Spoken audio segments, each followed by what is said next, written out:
Chapter 9. Winston Smith is completely exhausted after a 90-hour work schedule of the week, and Oceania switches enemies and allies in the ongoing war in the middle of the hate week. This unexpected change heaps enormous doubt on Winston.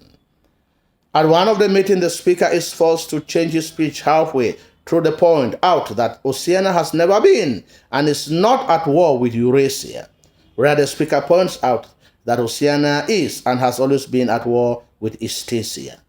The people are embarrassed about everything. And they are also embarrassed about carrying the anti-Eurasia banners and blame Emmanuel Goldstein's agent for sabotaging their plan.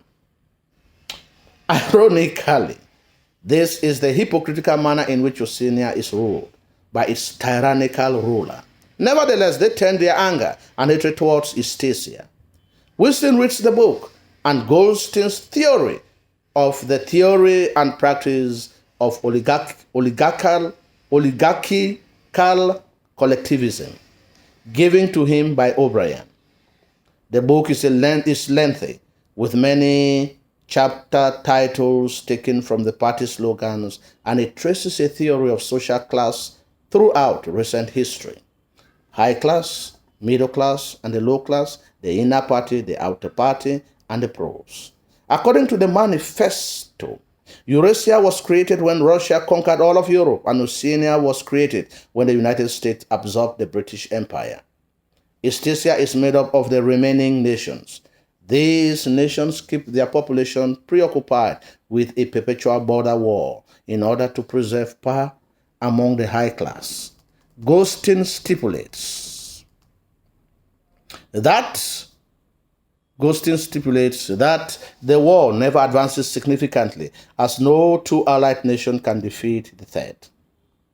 The war is simply a fact of life that enables the ruling elite to keep the population in ignorance of life in other areas. The real meaning of the party's slogan, "War is peace." While reading, Julia comes into the room and flings herself into his arms. She's elated that he is in possession of the book. They spend some time in bed while listening to the red-armed woman sing before he reads portions of the book to Julia. In the book, Goldstein explains that the control of history is a central tool to the party. He also explains that doublethink allows or permits inner party members to be the most zealous about pursuing the war mentally, even though they are aware of the falsity of history that they create and write. Winston finds out that Julia is asleep, and he also falls asleep, concluding that sanity is not statistical. The announcement of the change of ally and enemy is pronounced on the 6th day of the hate week. The book gives him an insight about the party, which he already knows. When they wake up from sleep, they discuss about the poor woman outside hanging laundry and singing, and they remember the singing bird that they had seen on the day they had first met and made love in the countryside. Suddenly, a voice echoes from behind the picture, which is a telescreen, and Mr. Charrington turns out to be a member of the third place. Winston and Julia are caught in their love nest and the place where they found unrestricted freedom. This chapter is a culmination of all the novel's previous events.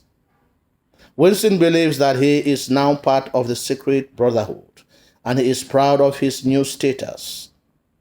For the first time in his life, he feels comfortable and begins to let down his guard. He acts carelessly, with the fulfillment that he is beyond capture. The book, which O'Brien gives him, makes him to have the impression that life in Oceania may change and bring hope for many Oceanians. Winston is lulled into false security, thinking that the future looks brighter. From the previous events, one should generally conclude that the opposite of what is on the surface is, in this story, is generally the case. The two sections which Winston reads in the book, or from the book, takes up most of the action in this chapter. The focus on Karl Marx and Leon Trotsky about economic theory, class struggle, and social issues are highlighted in detail. Orwell takes a stance against totalitarianism and gives the reader the impression that the whole world is basically the same as Oceania, although the other two countries call their totalitarian regimes other names. Orwell makes the escape of Winston and Julia completely impossible because of the systematic machinery of espionage or monitoring put in place against the citizens. Symbolically, the parole woman becomes a symbol of freedom, which Julia and Winston will never have. Her singing is a symbol of freedom, which others don't have in Oceania. Ironically, the voice that comes out of the telescreen is that of Mr. Charrington, who had claimed at the beginning to be a harmless old man. He finishes the rhyme with its chilling and foreshadowing conclusion, making it symbolic. The rhyme had been recited to the end, like the love affair of Winston and Julia comes to an end. The telescreen had been hidden behind the picture of the church, which is a symbol of sanctity and sanctuary.